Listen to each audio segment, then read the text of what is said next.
Hello students, today we are going to start the second chapter of your chemistry book, which is matter around us pure. So in your first chapter you learned about what matter is, what are its states, how they interchange between each other, and what kind of energies they possess or require. So in this chapter you will learn about pure substances and impure substances, and how pure substances can be separated from impure substances. So that will be the outline of your chapter. So let's get started.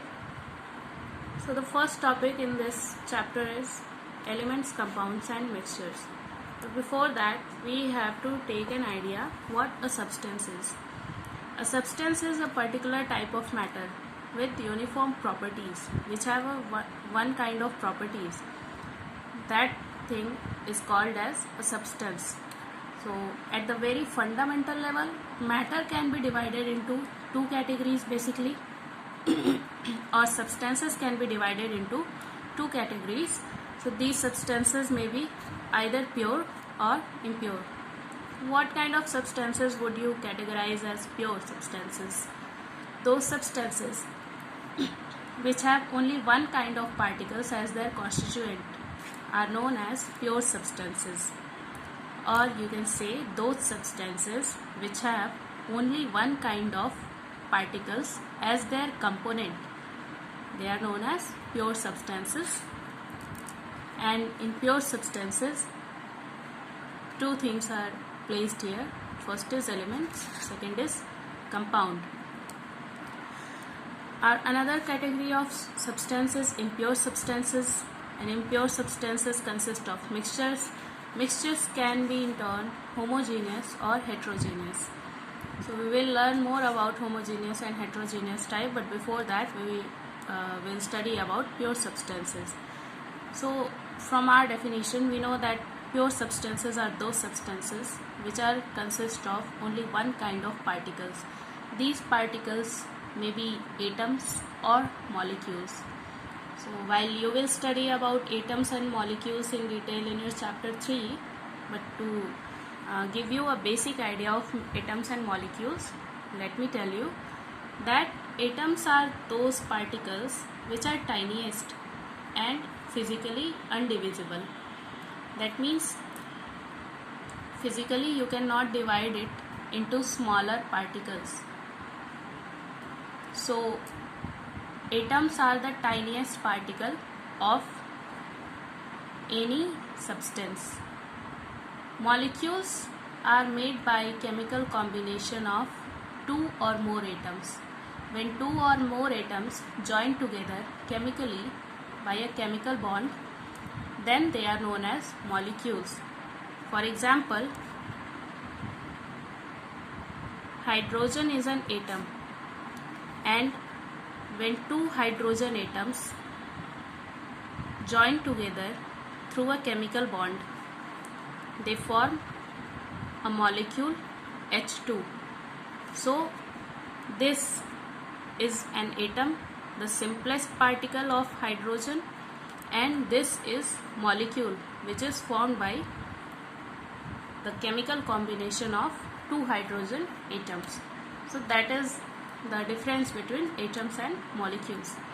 So let's get back to our topic, elements. So pure substances have been divided into two categories, elements and compounds. What are elements? Elements are those substances which are made up of only one kind of atoms, only single type of atoms. For example, if you take iron, iron is an element and it is solely made of iron particles or iron atoms. So it will be categorized as an element because it is made up of only iron atoms. In the same way, carbon is also an element. It is made up of carbon atoms solely. So it can also be categorized as an element. Oxygen is also an element. In fact, there are 118 elements discovered till now, and we will discuss about it later. Second is compounds. Compounds are those substances which are formed by the chemical combination of two or more elements. So when two or more elements react together and form a chemical bond between them, then they form compounds. Compounds may be ionic or molecular. You don't have to pay much attention on this detail. You will learn it later in your upcoming chapters. Let's get to the elements. Elements are of three types. So they can be divided into three subcategories: metals, non-metals and metalloids. We will study about elements in detail now. So now elements are those substances, as we discussed earlier, that these are those substances which are formed by single type of atoms. That means if you are taking iron, that element iron will be made up of only iron particles. If you are taking hydrogen, hydrogen will be made of only hydrogen particles or hydrogen atoms. So these substances will be known as elements because they are made up of single type of atoms. We have 118 elements discovered so far, and they are divided into three subcategories which you learned right now. So let's discuss these three categories in which elements are divided. So first category is of metals. What are metals? Metals are malleable and ductile substances. What is malleable? Malleability means the property by which metals can be hammered into thin sheets. That is known as malleability. As you know, any metal can be hammered into thin sheets. For example, you must have seen aluminium foils, which is used for wrapping foods. You must have seen gold foils or silver foils, which are used as an edible part and used to decorate sweets. So that is because of the malleability of the metals that we are able to convert these metals into thin sheets. Second property of metals is that they are ductile. They have ductility. That means they can be drawn into thin wires. This property is very useful. Because of this property, we are able to see the jewelries of metals like silver jewelries, gold jewelries. In these kind of jewelries, the malleability and ductility, these two properties are used. So we have also seen that all the wires, etc., the electric wires are made up of metals. That is possible only because of the ductility of the metals. Metals are very good conductor of heat and electricity. That means they can conduct heat and electricity. Metals are generally hard. They are very hard substances. You cannot break them easily. You cannot cut them easily. But there are exceptions of this point. First is sodium and another is potassium. So sodium and potassium are soft metals because you can cut them with a knife also. They are not very hard. So they are exception in this case. The fourth property of metals is that metals are solid at room temperature. Metals are generally solid. Like you must have seen iron, you must have seen gold, you must have seen copper, you must have seen aluminium. All these are example of metals and they are in solid state at room temperature. But there is one exception to this fact also, mercury, which is a liquid at room temperature because its melting and boiling, its melting point is very low. That's why mercury is found as a liquid at room temperature. It is one and only metal which is liquid at room temperature. Fifth is that metals are sonorous. What is meant by sonority? What is meant by metals being sonorous? So the meaning is that when metals are struck, they produce a ringing sound. If you strike a metal plate and if you strike a wooden plate, you will get the sound difference. Metals are such substances that they vibrate on striking and their vibrations produce ringing sound. but that doesn't happen with non-metals. Next is metals have high melting points and boiling points. Their melting points and boiling points are very high. Like iron, its melting point is 1535 degrees Celsius. That means to melt iron, to convert it into liquid state, you need to give it at least the temperature of 1535 degrees Celsius. The exceptions in this case are sodium, potassium, cesium, gallium and mercury. These are such metals which have very low melting point. For example, sodium and potassium have melting points of 90 to 110 degrees Celsius. Cesium have a melting point of 28 degrees Celsius. Gallium is also in the same category. It also have the melting point of 24 to 28 degrees Celsius. Mercury has a melting point of minus 39 degrees Celsius. That means it melts on a temperature below 0 degrees Celsius. So these are exceptions. Seventh is metals have very high density.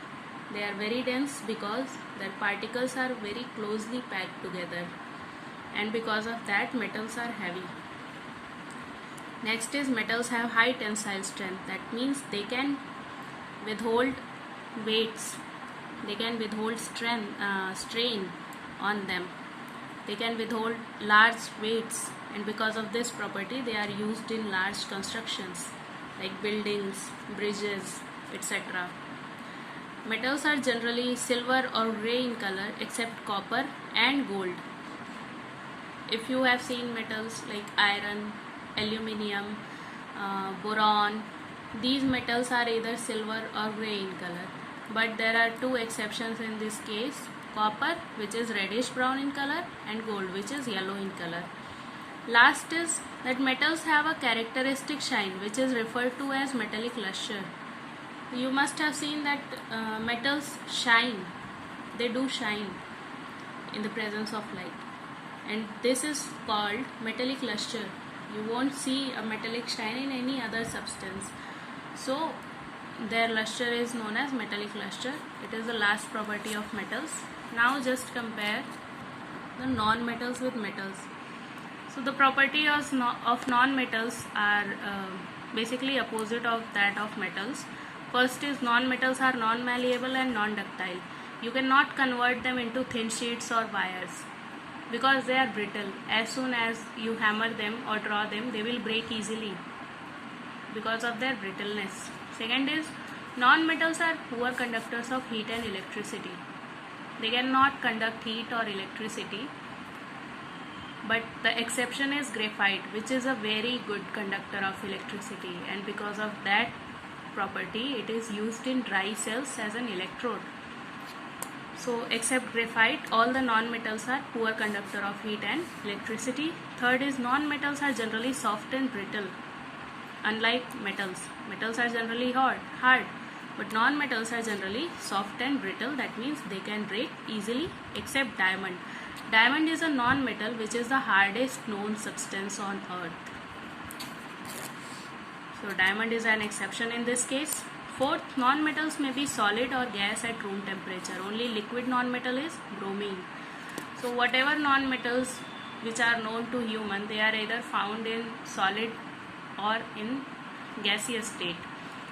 The only liquid non-metal is bromine, which is liquid, reddish brown liquid at room temperature, except for bromine.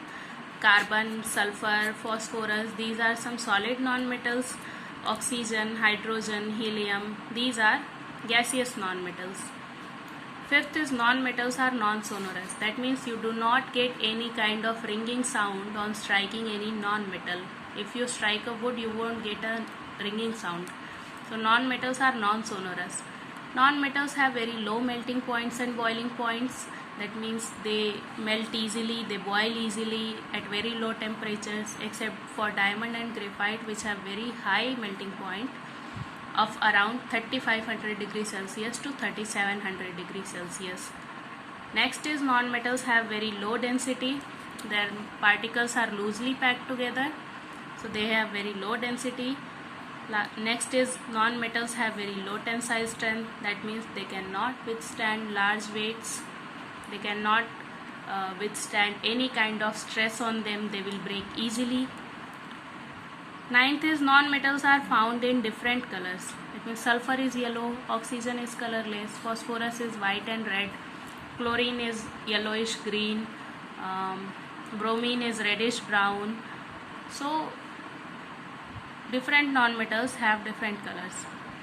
And last property of non-metals is that non-metals are non-lustrous. Non-metals do not have any kind of metallic luster except iodine. Iodine is an exception in this case. Iodine does have a metallic luster. You can easily confuse it for a metal, an iodine block. And of this property also, iodine is a non-metal which have a density which is comparable to metals. So iodine have a higher density iodine have a higher density in comparison of other non-metals. So okay everyone, with this we end the video lecture of today. Keep studying well. Goodbye.